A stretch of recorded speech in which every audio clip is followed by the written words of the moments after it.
دماغ الائن ہو جائے گا انشاءاللہ. ٹھیک ہے, ایک چیز. دوسری چیز جو ہے اسی طریقے سے جب ہم فرضوں پہ آتے ہیں تو ہمیں اپنے فرضوں کی نماز کی ترتیب ذہن میں رکھنی ہوگی.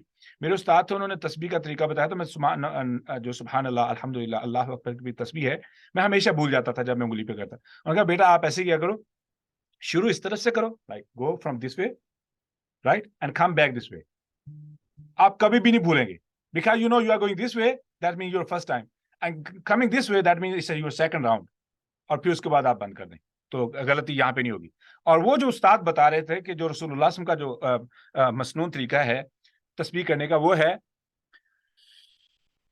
سبحان اللہ سبحان اللہ سبحان اللہ 3, سبحان اللہ سبحان اللہ سبحان اللہ, درمیان میں نے انگلی فولڈ کی ہے, اب ہے 6, سبحان اللہ سبحان اللہ سبحان اللہ, یہ ہو گئے 9, سبحان اللہ یہ ہو گئے 10. پھر میں نے دوبارہ انگلیاں کھول لی, 10 ہو گئے. یہ میری انگلی کا سائڈ ہے, یاد رکھنا, 10 20 30 40 50 60 70 80 90, اور یہ آپ کا 100 ہو جائے گا کونے پہ, سوری درمیان میں 70 80 90 اور یہ 100. ہاں, تو یہ آپ کی گانٹ بن جائے گی ایسے, تو اس کو 100 کی گرہ بولتے ہیں, 100 کی گرہ. اچھا, دوبارہ میں شروع کروں گا, یہ میری انگلی اس طرف ہے, سبحان اللہ سبحان اللہ سبحان اللہ, ایسے رسول اللہ صلی اللہ علیہ وسلم تسبیح کیا کرتے تھے, اور یہ وہ طریقہ ہے جو انسان کبھی نہیں بھولتا ہے. سبحان اللہ سبحان اللہ سبحان اللہ سبحان اللہ سبحان اللہ سبحان اللہ سبحان اللہ, یہ ہو گیا 20. سبحان اللہ سبحان اللہ سبحان اللہ سبحان اللہ سبحان اللہ سبحان اللہ, درمیان والی انگلی فولڈ ہو جائے گی تاکہ یہ پتہ لگے کہ یہ 6 ہیں. 6 کے لیے ایک انگل کا فولڈ ہونا ضروری ہے, درمیان والی. سبحان اللہ سبحان اللہ سبحان اللہ 29, سبحان اللہ 30, یہ 30 ہو گئے. سبحان اللہ سبحان اللہ سبحان اللہ, یہ ہو گئے 33. پھر آپ دوبارہ سے شروع کریں, سبحان اللہ سبحان اللہ سبحان اللہ سبحان اللہ 10 20 30 40 50 60 70 80 90, اور یہ آپ کا ناخن ہو جائے گا 100. یہ ہے تسبیح, وہ جو طریقہ استاد بتا رہے تھے. اچھا, اب نماز میں بھی آپ نے کیا کرنا ہے, جیسے کہ صلاۃ و تسبیح میں آپ کو تسبیحیں کاؤنٹ کرنی پڑتی ہیں. ہاؤ یو کاؤنٹ اٹ, کیسے کاؤنٹ کرتے ہیں آپ؟ زبانی تو کاؤنٹ ہی نہیں کر سکتے. سبحان اللہ اللہ اکبر, سبحان اللہ الحمدللہ اللہ اکبر, سبحان اللہ والحمدللہ ولا الہ الا اللہ واللہ اکبر. ٹھیک ہے, اس کے بعد ایک تو نہیں کہہ سکتے آپ کو انگلیاں استعمال کرنی پڑتی ہیں. ٹھیک ہے, تو ایسے ہی آپ کو ایک ہفتہ 4 دن آپ کو انگلیوں پہ پریکٹس کرنی پڑے گی اپنی رکعت کے لیے. تو آپ اس کی ایک جگہ خاص مختص کر لیں گے کہ آپ کھڑے ہوتے ہی اپنی انگلی فولڈ کرتے ہیں یا اپنا پوائنٹ فولڈ کرتے ہیں, جیسے بھی. پوری انگلی فولڈ کرنے کی ضرورت نہیں ہے, آپ تھوڑا سا ایسے کر لیں, ایسے کرتے ہیں ایسے کرتے ہیں ایسے کرتے ہیں, ہلکا ہلکا بینڈ کرتے ہیں ایسے. ٹھیک ہے, نہ سیدھے کی بجائے ہلکا ہلکا ایسے بینڈ کرتے ہیں, تو آپ کو یاد رہے گا. ٹھیک ہے, لیکن that will be the helpful idea. لیکن آپ نے اس آئیڈیا پہ اپنے آپ کو پابند نہیں کرنا ہے. جیسے جیسے آپ اپنے آپ کو کانشیس کرتے جائیں گے, ساتھ میں وہ پریکٹس چل رہی ہے, جیسے جیسے آپ اپنی منزل پہ پہنچیں گے, then you know exactly what you are doing. ٹھیک ہے, you know exactly what you are doing, but it's gonna take time. اچھا, یہ تھا ایک فارمولا. اب چونکہ میں نے بتایا تھا کہ ہم نے اس ہیبٹ کو, یہ ڈوپامین کا ہیبٹ توڑنے کے لیے ہمیں کیا کرنا پڑتا ہے, ہمیں اپنے اگینسٹ جانا پڑتا ہے, اپنے اگینسٹ. وَمِمَّا رَزَقْنَاهُمْ يُنْفِقُونَ کے اندر جو اللہ رب العزت نے ایک اور چیز الائن کی ہے وہ ہے ڈوپامین, اور اس کے اندر 2 کیمیکل ہیں جو اللہ رب العزت نے ہمارے بیلنس کیے ہیں. سورہ فاتحہ میں ہم نے سیکھا تھا اهدنا الصراط المستقیم صراط الذین انعمت علیہم صراط الذین انعمت علیہم غیر المغضوب علیہم ولا الضالین. وہاں پہ ہم نے سیکھا تھا کہ ہمارا جو مین پرائم کیمیکل ہے آکسیٹوسن, اس کو الائن کیا گیا تھا. کیسے الائن کیا گیا تھا کہ ہمیں پرسنالٹی چاہیے ہوتی ہے فرام ایج 1 to 7 7 to 10. ٹھیک ہے, اس ایج میں ہم الفا ڈھونڈ رہے ہوتے ہیں. We need to set an alpha. کیا ہوتا ہے, اللہ رب العزت ان آیات کے ذریعے سورۃ الفاتحہ, اسی لیے رسول اللہ صلی اللہ علیہ وسلم کے 7 سال کے بچے کو نماز کا کہنا شروع کر دو تاکہ وہ نماز کی سورۃ الفاتحہ کو سمجھ لے اور اس کا آئیڈیا سیٹ ہو جائے کہ دنیا میں اس وقت میرے لیے کوئی بھی آئیڈیل نہیں ہے سوائے ان کے جو پاس ہو چکے ہیں. ٹھیک ہے, اور ہدایت کا ذریعہ میرے لیے کیا ہیں, وہی لوگ ہیں. نمبر 1. نمبر 2 جو ہے میں نے کیسا نہیں بننا ہے, غیر المغضوب علیہم ولا الضالین. تو یہ کانسیپٹ بچے کا کلیئر ہو جائے گا تو پھر دنیاوی کمپٹیشنز کی اس کے اندر وہ ہرس لالچ نہیں ہوگی. He will be above that mindset, وہ بہت ابو ہو جائے گا بچہ جس کو یہ کانسیپٹ بچپن میں ہی کلیئر کر دیا گیا. اچھا تو وہاں سے سورۃ الفاتحہ کے اندر اللہ رب العزت نے کس کیمیکل کو الائن کیا؟ آکسیٹوسن کو. ٹھیک ہے, ہم بات کر رہے ہیں اب سیروٹونن کو. اب ہے یہاں پہ آکسیٹوسن اور ڈوپامین. آکسیٹوسن کیمیکل ہے پیار کا, احساس کا, ہمدردی کا, معافی کا, درگزری کا, ٹھیک ہے, قربانی کا, یہ آکسیٹوسن ہے. اور اس کا اپوزٹ جو کیمیکل ہے وہ ہے سیلفشنس, خود غرضی, من پسندی. ٹھیک ہے, یہ ہے خود غرضی کا کیمیکل. اب جب اللہ رب العزت فرما رہے ہیں وَمِمَّا رَزَقْنَاهُمْ يُنْفِقُونَ وَمِمَّا رَزَقْنَاهُمْ يُنْفِقُونَ, جو بھی ہم نے دیا ہے اس میں سے خرچتے ہیں. اگر کوئی بندہ ڈوپامین کا ایڈکٹ ہے نا, اس کا علاج کیا ہے؟ سیروٹونن. اس کا علاج سیروٹونن. یہ ڈوپامین کو نیچے لے آتا ہے. سیروٹونن جب ہائی ہوتا ہے ڈوپامین نیچے آ جاتا ہے. اچھا اب کیوں آپ خود غرضی سے نکل کر احساس شروع کر دیتے ہیں, خود غرضی سے نکل کر احساس شروع کر دیتے ہیں, تو ڈوپامین بیلنس ہوا, آپ دولت کے پجاری نہیں رہے, آپ خود پسندی کے شکار نہیں رہے, آپ کے اندر سیلفشنس ختم ہو چکی ہے, آپ کے اندر احساس آ چکا ہے, ہمدردی آ چکی ہے, قربانی آ چکی ہے. تو یہ دونوں کیمیکل آٹومیٹکلی اس آیت پر عمل کرنے سے بیلنس ہو جاتے ہیں. اور انسان کی پرسنالٹی خراب ہوتی ہے کب؟ جب ڈوپامین جو ہے نا مس الائن ہو جائے یا سیروٹونن. ٹھیک ہے, اب اللہ رب العزت نے 3 پرائم کیمیکل کو سورۃ الفاتحہ کی پہلی سورۃ فاتحہ اور سورۃ البقرہ کی پہلی 6 آیات کے اندر ہی کور کر لیے, تاکہ انسان کو پتا ہو, جو بلیور ہے, کہ اس کی زندگی کے اندر کون کون سی اہم چیزیں ہیں. تو ڈوپامین ہو گیا الائن, وَمِمَّا رَزَقْنَاهُمْ يُنْفِقُونَ. کیسے ہو سکتا ہے کہ ایک بندہ سیلفش ہو اور وہ بہت زیادہ خرچے بھی؟ ہو ہی نہیں سکتا ہے. امریکہ میں طلاقوں کی بہت ساری وجوہات میں سے ایک وجہ ڈوپامین بیس ریلیشنز ہیں. ڈوپامین بیس ریلیشن مین, میں نے نہیں آپ کے لیے یہ کیا, میں نے آپ کے لیے یہ کیا, میں نے آپ کے لیے وہ کیا, میں نے آپ کے لیے یہ کیا, دیکھو میں نے یہ کیا, دیکھو میں نے وہ کیا, میں. اگلا بندہ آتا ہے وہ بھی کہتا ہے میں. اس کو اپنی پرواہ ہے, اس کو اپنی پرواہ ہے, لہٰذا دونوں ہی الگ زندگی گزار رہے ہیں. نتیجہ کیا نکلتا ہے؟ رشتہ ختم. اور وہ کون سے ایسے رشتے ہیں جو ہمیشہ برقرار رہتے ہیں؟ ایسے رشتے جو آکسیٹوسن کی بیس پہ ہوں. آکسیٹوسن بیس مطلب جو قربانی دینا جانتے ہوں. یہ ایسا کیمیکل ہے جس کی وجہ سے انسان کو معاف کرنا آتا ہے. ڈوپامین کا ایڈکٹ بندہ, اس کے اندر امپیشنٹ ہوگا, جس کا ڈوپامین میس اپ ہو چکا ہے, کیا ہوگا اس کے اندر؟ وہ امپیشنٹ ہوگا, اس کے اندر صبر نہیں ہوگا, انتہائی خود غرض ہوگا. اسی وجہ صبر نہ ہونے کی وجہ سے وہ انتہائی زیادہ غسیلہ ہوگا. دوسری طرف جب آکسیٹوسن کیمیکل ہے, وہ اس کا ٹوٹلی اپوزٹ ہے. اس کے اندر برداشت بہت زیادہ ہوگی, کیونکہ وہ قربانی کرنا جانتا ہے, قربانی دینا جانتا ہے, وہ معاف کرنا جانتا ہے, اس کو معاف کرنا آ جاتا ہے. ٹھیک ہے, تو ایسے بچے جو بہت زیادہ کم بند کمروں میں رہیں, بہت زیادہ الیکٹرانکس کے ساتھ اٹیچ رہیں, ان کا آکسیٹوسن کا استعمال کی اسکل ہی ختم ہو جاتی ہے. یہ کہاں سے آتی ہے؟ آکسیٹوسن کی اسکل تب ہی آئے گی انسان کے اندر جب انسانوں کے ساتھ انسان کا واسطہ پڑے. وہیں سے اخلاق بلڈ ہوتا ہے. یاد ہے ہم نے اخلاق کے بارے میں پڑھا تھا, اخلاقی بلندی, اخلاقی پستی کے بارے میں.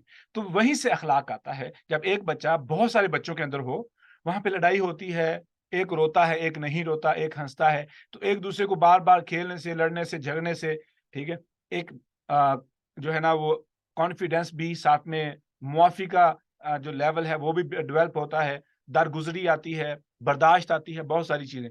تو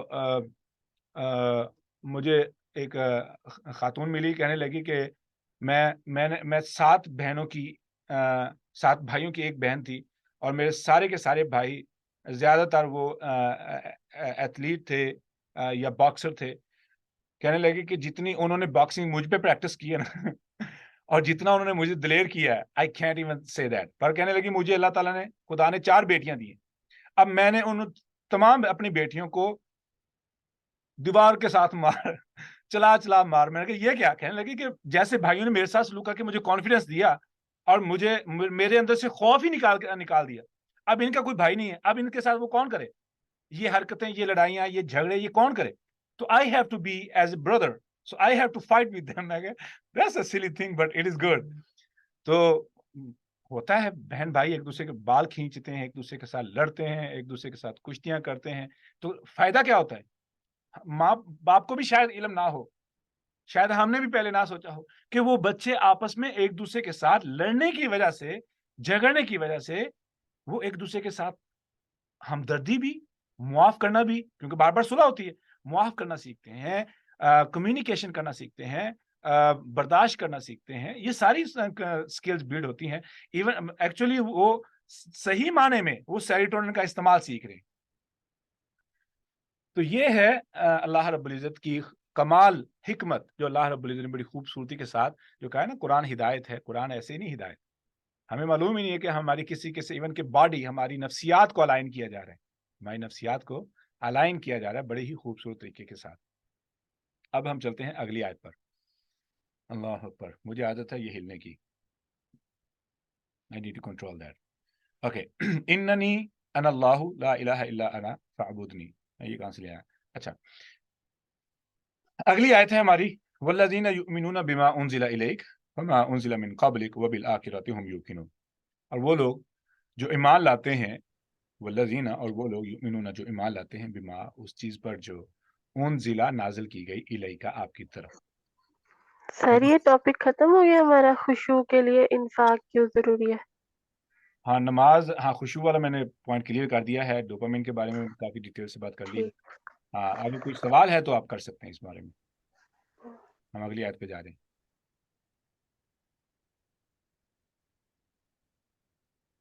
Anybody have any question until now before I move forward?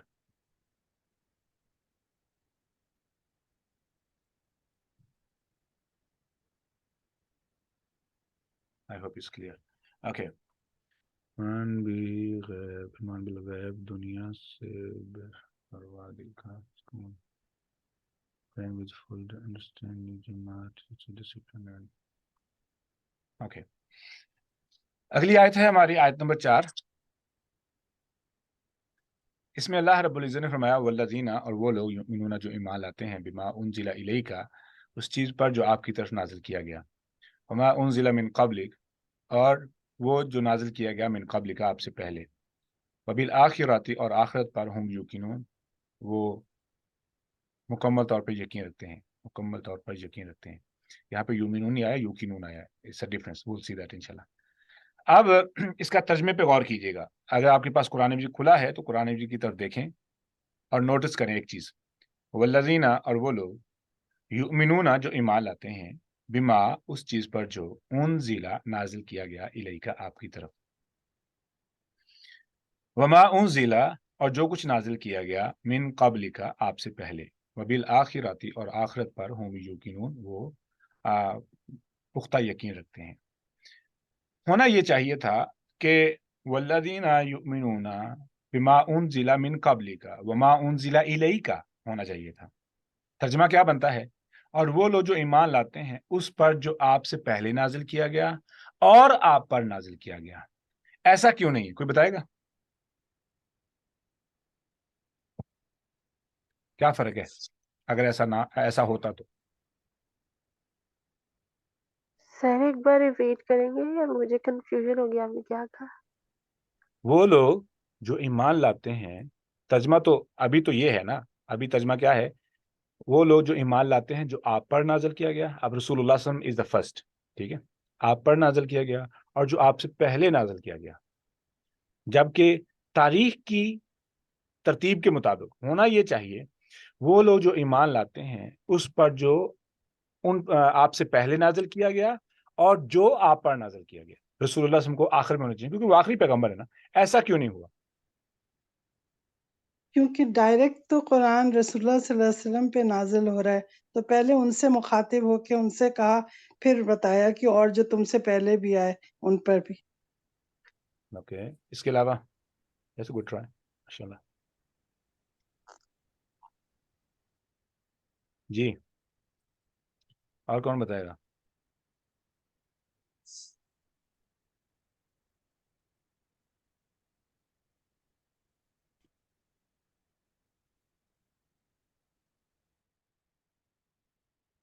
جیسے نان مسلم کے پرسپیکٹو سے دیکھیں تو کیا پہلے ہم سارا جیوز اور کرسچنز کی بکس کو پڑھیں اور پھر اسلام کو پڑھیں؟ یہی تو پوائنٹ سمجھنے کا, یہی تو سوال ہے, یہی تو سوال ہے کہ رسول اللہ صلی اللہ علیہ وسلم تو آخری پیغمبر ہیں, تاریخ کی ترتیب کے مطابق رسول اللہ صلی اللہ علیہ وسلم کے بارے میں اللہ رب العزت کو فرمانا چاہیے تھا، اور وہ لوگ جو ایمان لاتے ہیں والذین یؤمنون بما انزل من قبلک، جو ایمان لاتے ہیں جو آپ سے پہلے نازل کیا گیا، یہ پہلے ہونا چاہیے تھا، پھر ہونا چاہیے تھا وما انزل الیک، اور جو آپ پر نازل ہوا۔ حالانکہ اللہ رب العزت نے ایسے نہیں کہا، ترتیب چینج کر کے کہا ہے، اور وہ لوگ جو ایمان لاتے ہیں جو آپ پر نازل کیا گیا اور جو آپ سے پہلے نازل کیا گیا۔ تو تاریخ کو بعد میں بیان کیا ہے، کرنٹ وقت کو پہلے۔ یہ کیوں؟ حالانکہ تاریخ پاس ہے نا، تو وہ کتابوں کی جو ترتیب ہے، پہلے انبیاء کا ذکر پہلے آنا چاہیے تھا، پھر رسول اللہ صلی اللہ علیہ وسلم، کیونکہ وہ آخری پیغمبر ہے۔ جی anyone else wants to give a try؟ سر حضور صلی اللہ علیہ وسلم جو سر پہلے والے تھے ان میں تو تحریف ہو گئی، مطلب کنفرم نہیں ہے نا کہ وہ اوتھینٹک ہے، نہیں، ان کی اوتھینٹسٹی وہ ہو گئی۔ تو پہلے جو ابھی آپ صلی اللہ علیہ وسلم پہ نازل ہوا اس پہ تھا کہ پہلے اس پہ یقین ماشاء لائیں۔ اللہ، اوکے۔ ہاں، تو ترتیب کا تو پھر بھی فرق نہیں پڑتا، ترتیب تو پھر بھی چل سکتی ہے کہ اگر کتابیں نازل تو ہوئی ہیں نا، they still can come on the first place، لیکن ایسا نہیں ہوا ہے۔ جی، اور کون ٹرائی کرنا چاہ رہے ہیں؟ That's a good try by the way۔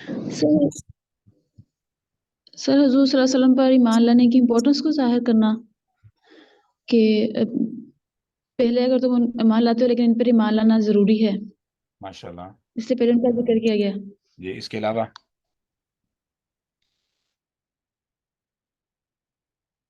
السلام علیکم سر۔ وعلیکم السلام۔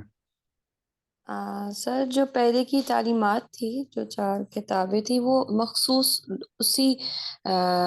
انہی لوگوں کے لیے تھی، مگر جب نبی کریم صلی اللہ علیہ وسلم آئے تو وہ قیامت تک لوگوں کے لیے جو تھی ہدایت تھی۔ ہدایت بن کر اوکے۔ تو ہر کسی کے لیے، نہیں صرف مسلمانوں کے لیے، جو موسیٰ علیہ السلام پر جو ہے وہ نازل ہوئی کتاب، باقی جو تھے ان پہ، تو وہ صرف ان لوگوں کے لیے تھی جنہوں نے، یہودیوں نے جیسے انہوں نے ایک مخصوص کتاب اخذ کر لی، وہ نبی کریم صلی اللہ علیہ وسلم کو نہیں مانتے، ان کو یہ پرابلم ہے کہ وہ ہمارے اس سے کیوں نہیں ہے، بلڈ لائن سے، یہ چیز آئی گیس سر مجھے جو لگ رہا ہے اس سے وہ یہ کہ جو ایمان والے ہوں، جو لوگ ایمان لائیں گے یا لاتے ہیں یا جو بھی، ان کے لیے پہلا کام یہ ہوگا کہ وہ آپ صلی اللہ علیہ وسلم اور جو ان پر نازل ہوا اس پر ایمان لائیں۔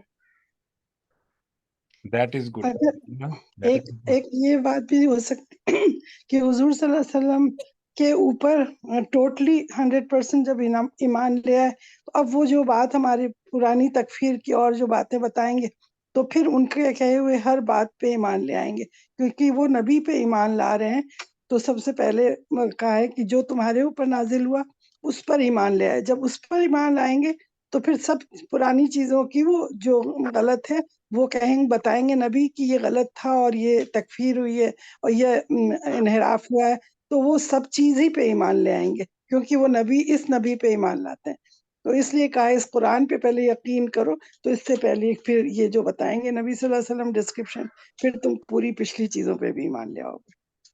ماشاء اللہ، that was a good try۔ اب ہم سمجھتے ہیں اصل میں کوئی بھی شخص جو اپنے اسلام سے پہلے جو ایمان رکھتا تھا، ٹھیک ہے، ہوتا کیا ہے کہ جب آپ ایک معاشرے میں پیدا ہوتے ہیں تو آپ کو اس معاشرے سے ملنے والی تربیت ایک طرح کی آپ کے آنکھوں کے اوپر ایک اینک کی سی لگا دیتی ہے، ایک کائنڈ آف اے لینس۔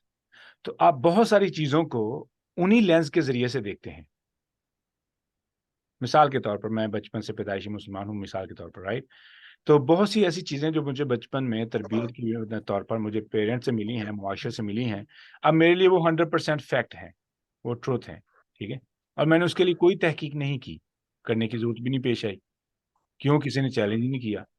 ایسے ہی وہ لوگ، چونکہ آپ رسول اللہ صلی اللہ علیہ وسلم زندہ لوگوں کے لیے ہدایت ہیں، تو وہ لوگ جو باقی کتابوں پہ ایمان رکھتے ہیں، جو لوگ کتاب پڑھتے ہیں، ٹھیک ہے، ان کو جب اسلام سے واسطہ پڑے گا تو ان کو یہ کلیئر کیا گیا ہے کہ بھائی آپ بچپن سے بہت ساری کتابوں پہ ایمان رکھتے رہیں، آپ کا نظریہ ہو سکتا ہے، لیکن in order to come to find out truth, you have to leave your things behind.